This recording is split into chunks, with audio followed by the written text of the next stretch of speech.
Howdy y'all, Fast Forward's 289. So tonight we'll be changing the oil in my girlfriend's 2019 Ford Fiesta. First thing you like to do, or you want to do, is find the hood release on your vehicle. Some vehicles are here, or some are in the middle. Either way, most new vehicles since the 80s at least have a hood released in them. Some even in the 60s, but they started traditionally in the 80s on upward. So anyway, look in this area, you'll find it. Also, I like to roll the window down so that I don't accidentally lock the keys in the car.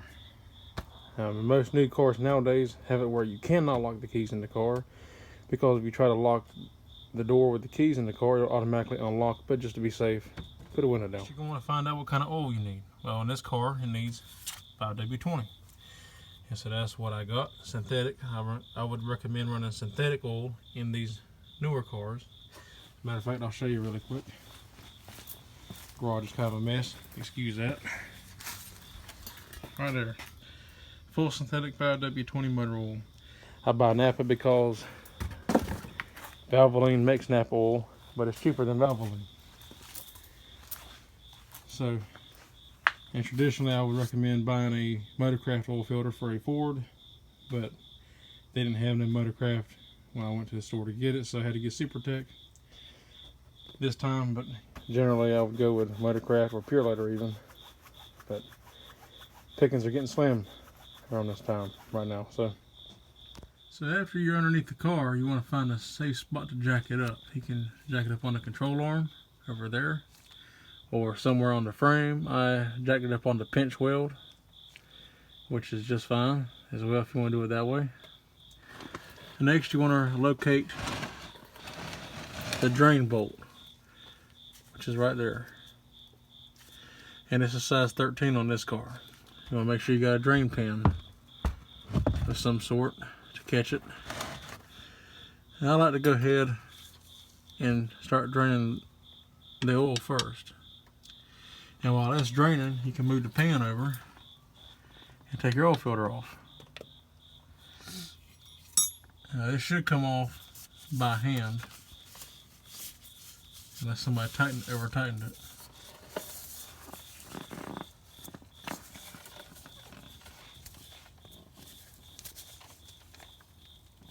Okay, we got lucky. Usually, if they're too tight, you can get a oil filter wrench. They make several different kinds to get on there and take it off for you. But this time, luckily, somebody didn't over tighten it like people do a lot of times. So that don't come off with my hand. So we're gonna get this oil drained out here. It's pretty straightforward. You know, righty tighty, lefty loosey. And take a 13mm wrench for this car.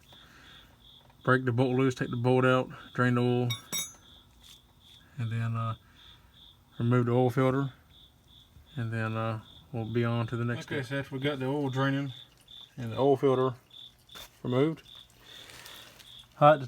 usually I like to fill the oil filter up before installing on the vehicle, but since this one is going in completely sideways, it's kind of hard to do that. I put some in there anyway, and some may spill out when I put it in there. I didn't fill it up, but I put some in there, just a little bit, so then it don't start up completely dry. I know some vehicles go on top of the engine now, which is kind of stupid in all honesty, but anyway, that aside.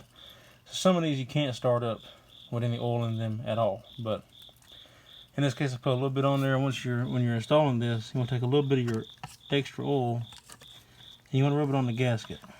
And what this does, it helps make the gasket slip onto the metal surface while you're turning the oil filter on there, so then it doesn't bunch up and tear the gasket off and make the oil filter leak.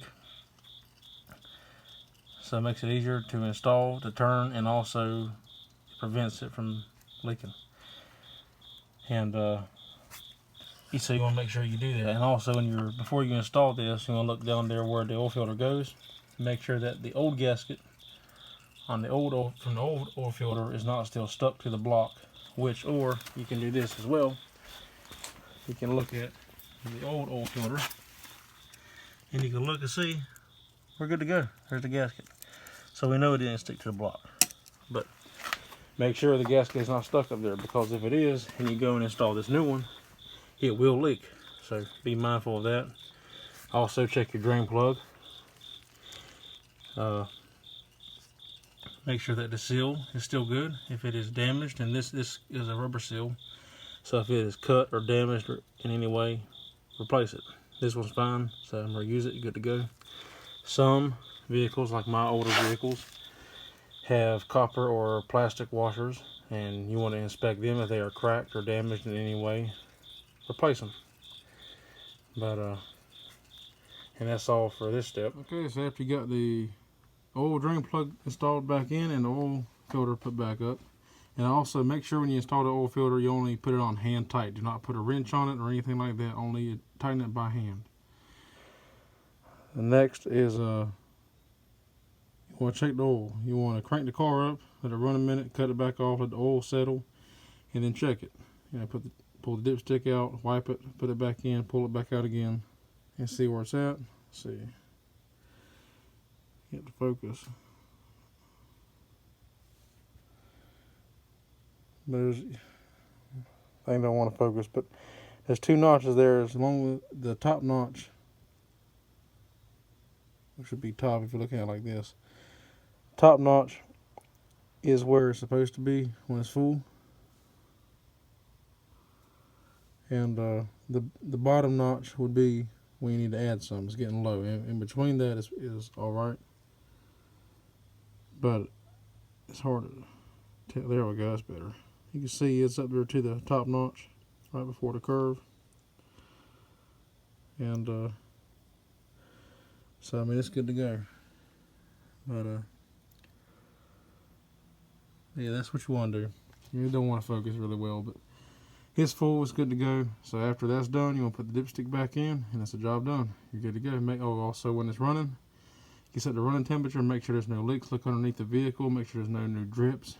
You don't want to see oil spots, because then you have a leak somewhere from the oil filter or from the oil drain plug.